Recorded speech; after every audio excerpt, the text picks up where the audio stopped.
All right, thought I would give you some boom room updates. One is a negative update. I'm getting pretty poor formation on this lion's mane block, but I think, and I'll show you some other blocks where I used rubber bands. That's the big problem here, that I opened it up too much.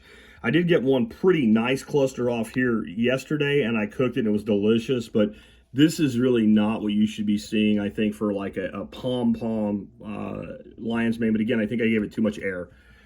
These guys are in their second flush, waiting for a second flush. They're not doing anything yet. This is King Oyster, and I see itty bitty pins just starting to form in there, so that's good. This will probably produce for me. And those are the big giant King Trumpet oysters. So we're waiting on them. And they've been taking a long time to pin. It's probably because I'm not quite as cool in this room as I really want to be for King Oyster. This is also lion's mane, and this is a good formation on it, but this is coral conifer. So this is actually a lion's mane that tends to grow on conifers, like pines and spruces and things like that, instead of hardwoods. And I've never grown it before, but I bet it tastes just as good as its cousin. In here, we just set this in. This is brown samungi, and it is just starting, so it hasn't fruited yet. And then down here, this is Pioppino. And this is the kind of mushroom, you see how it's open from the top. You fruit from the top like that, there's a slit in that bag. And once it starts pinning, then you open the whole top. So this is fixing to be just covered with these beautiful little brown mushrooms soon. This is my third flush on this block of golden oysters, and they will get harvested today for sure.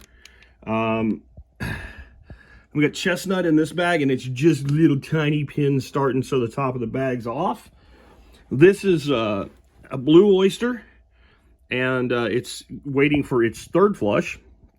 Hasn't come yet. And I don't even remember what this guy right here is, to tell you the truth, but it's a new block I just put in, and I'd have to kind of unwrap it to see, so I'm not going to do that because I want to show you some other really cool things. So that pink oyster cluster right there, that's the fourth cluster off that block, and it's probably about as big as it's going to get. I'm probably going to harvest that and these goldens today and go ahead and eat those, because I can look at that and tell you, even though it's not a big cluster, give it another day, it'll start to go into decline. The pink oysters have been the absolute easiest thing that I've grown. And if you look back here, this is a block that I made in just one of these, Glad or Ziploc or whatever they are containers. Put some holes in the top, and those holes were covered with first aid tape, just breathable first aid tape, not a high-end filter or anything, and it's worked pretty well. That one back there is actually Phoenix, like this one is, and it's just starting to fin. But the pinks, these guys are going to be in full production within a couple days. You can see there's a nice, pretty clusters there. And then this, how easy can it be? This jar has nothing in it but coffee and pink oyster mushroom, and it's actually stems.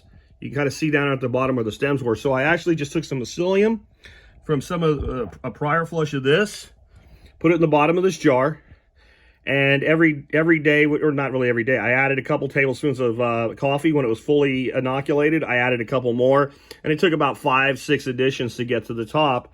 And once it myceliated over the top, I just removed the top. And the tops, it's a ball jar.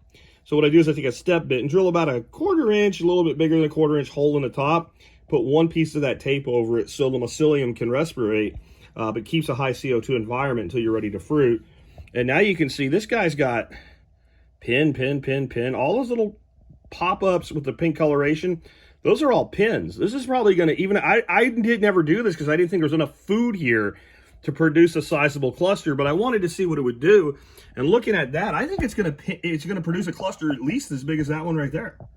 So yeah, and that's a fourth flush in a like a 4-pound block.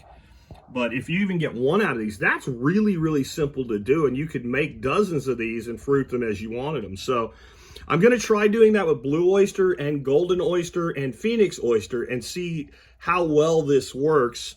I would think that something that small is probably whatever you get is what you're going to get, and then it's better to go ahead and use that in compost or out in the garden. This guy here, once I harvest him, that block's getting buried in the garden.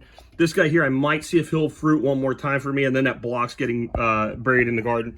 This guy here, I don't know that I can get 2 fruits out of something this size. I'll try it.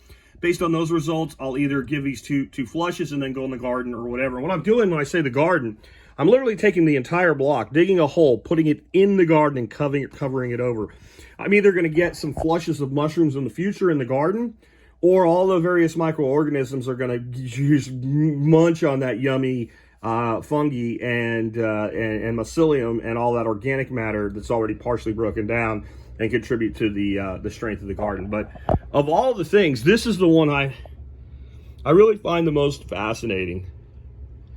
That you can just take mushroom stem and layer coffee on top of it and produce mushrooms. And if this can be done with blues, phoenix, which is also known as Italian oyster, and goldens, then this alone would allow you to take, once you get it one good flush, just residual stems and garbage and produce food, high quality, super healthy food, damn near perpetually.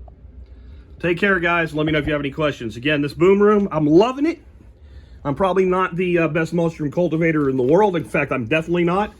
I may never be. But this thing, it's like cheating in the best way possible.